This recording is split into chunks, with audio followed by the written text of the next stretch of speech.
Well above the treeline in the northern Appalachian Mountains is an alpine tundra biome. The alpine tundra is different from the Arctic tundra, as the alpine tundra occurs in high altitudes throughout the world, whereas the Arctic tundra occurs on nearly any land north of the Arctic Circle and south of the Antarctic Circle.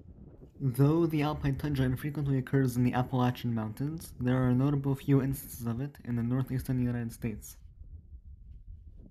In a section of the northern Appalachian, called the Presidential Range, found in the United States northeastern state of New Hampshire, the alpine tundra biome stretches along its highest peaks. Here, it is very windy and, compared to the forests below, nearly completely barren of large plants and trees. Here, fast-moving clouds oftentimes greatly reduce visibility, and snow may fall year-round.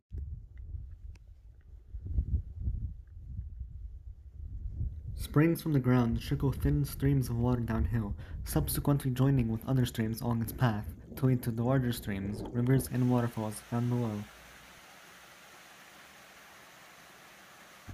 Throughout this instance of alpine tundra in the Presidential Range, also sometimes referred to as the Acadian-Appalachian Alpine Tundra, the ground is littered with patches of rocks as well as patches of low-growing plants. Organisms here have to contend with exposure to the elements, winds, and frequent drastic changes in temperature and weather. Large fauna and large flora are rarely seen here, with wind-twisted trees living wherever the terrain provides at least some refuge from the wind. The trees here, if any, are often small and stunted in size, mainly because of the wind.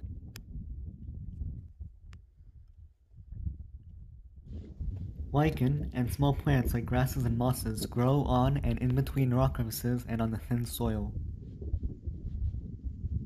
A lot of the surface and rocks here are covered by varying species of colorful crustose lichen, crustose meaning crust-like. Fun fact, lichen is a symbiotic relationship between fungus and either a cyanobacteria or a green algae species capable of photosynthesizing, which provides energy for the fungus. Meanwhile, the fungus provides a place for the photobiont, meaning a species in a symbiotic relationship who is capable of photosynthesizing, to live. Mosses and small grasses are some of the plants that grow in the Acadian-Appalachian Alpine Tundra. Mosses are an example of non-vascular plants, meaning that they don't have channels that can transport water and nutrients throughout themselves. Instead, they absorb it directly. Grasses, on the other hand, such as this highland rush, are an example of vascular plants, meaning they do have means of transporting water and nutrients through themselves. Angiosperms, a type of vascular plant that flowers, blooms, are also found in this alpine tundra, though their flowers and their stems are quite small in size. This small, white-flowered plant is called mountain sandwort. This yellow-flowered plant is called Cutler's goldenrod. Animals, such as small pollinators, some invertebrates, small rodents, and birds are sometimes found throughout the Acadian-Appalachian Alpine Tundra. Found scattered throughout the thin soils of the Acadian-Appalachian Alpine Tundra is a species of shrub called the lingonberry. Lingonberries have small, round, red fruits and small, rounded, green, evergreen leaves.